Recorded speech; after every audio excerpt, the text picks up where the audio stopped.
बिस्मिल्लाहिर्रहमानिर्रहीम। अस्सलाम वालेकुम। मोअज़्ज़ज़ सामीन, ईद उल अज़हा के दिन खुशबू लगाना वाजिब होता है। ऐ लोगो, जब भी बकरा ईद आए तो उस वक्त खुशबू ज़रूर लगाना।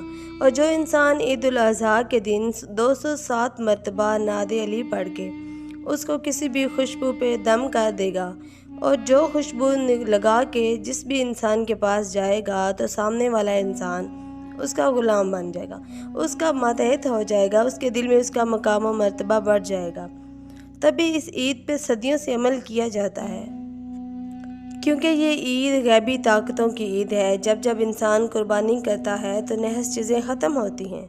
इन पर नज़र, हसद, जादू, तावीज़ात के तमाम असरात ख़त्म होते हैं। जो इंसान खुशबू पे नादे अली को पढ़ के लगाता है तो एक रूहानी दायरा उसके आसपास कायम हो जाता है, और जैसे मकनातीस लोहे को अपनी तरफ खींचता है तो वैसे ही उन लोगों का दिल उस इंसान की तरफ मुतवज्जे होता है जिस इंसान ने खुशबू पे नादे अली पढ़ी है और ईद के दिन लगा के बाहर निकला है। सब लोगों को चाहिए कि ईद के दिन खुशबू को लगाना ना भूलें और खुशबू पे नादे अली पढ़ के घर से निकलना चाहिए। देखना हर चीज़ तुम्हारी तरफ मुतवज्जे हो जाएगी, जिसको भी तुम अपनी तरफ मुतवज्जे करना चाहते हो।